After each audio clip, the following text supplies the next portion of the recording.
This happened a couple years back, but the memory of it still haunts me to this day. I used to work at a company where I mostly got the night shifts. The area we lived in wasn't the safest of all. You rarely saw people walking outside at night. It was a dangerous area, and people avoided being outside at night at all costs. I asked my boss multiple times to let me work the day shift instead of the night, but he declined my requests in a typical arrogant boss behavior way. One night, I ended my shift as usual and got ready to leave my workplace. It was around 3 a.m. I packed my stuff up and started walking back home. I only lived about 15 minutes away, so it wasn't a long walking distance. On my way back, I passed by a spot which is known to be a cursed place because many people had gone there to end their own lives. It was a fenced area with a lot of creepy-looking trees. As I was walking past, I saw the shadow of someone sitting against a tree. Keep in mind, it was around 3 in the morning at this point, so it didn't make any sense. Why would someone be out in the middle of the night, sitting on the ground leaned up against the tree?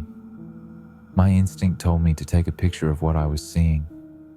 I took my phone out of my pocket and unlocked it, but when I looked at the tree again, the figure was gone. It didn't make any sense.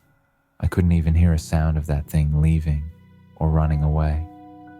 As I was standing there confused, trying to process what I had just witnessed, I heard someone breathing behind me. It wasn't just normal breathing.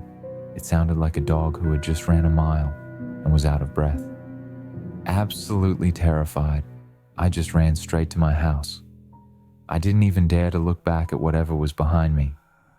I got home and spent the entire night scared from head to toe, confused and terrified. Some weeks had passed and I was starting to forget about the incident. Then, one night, me and my sister went out to a friend's party. On our walk back, it was already midnight. Stupidly enough, we took the same route and passed by the scary place. We were talking about the party and laughing while making jokes, when all of a sudden, we heard a loud scream. It was a woman's voice, and it came from somewhere in the direction of those trees. I yelled at my sister to run, but she couldn't because of her dress and high heels. I just grabbed her arm and dragged her along as fast as I could. We got home and locked every single door and window. We didn't feel safe anymore. We both had this weird feeling that we were being followed on our way home. Needless to say, we didn't get much sleep that night. But that was my last time I went anywhere near that area. Be careful when you're outside late at night, especially if you're alone.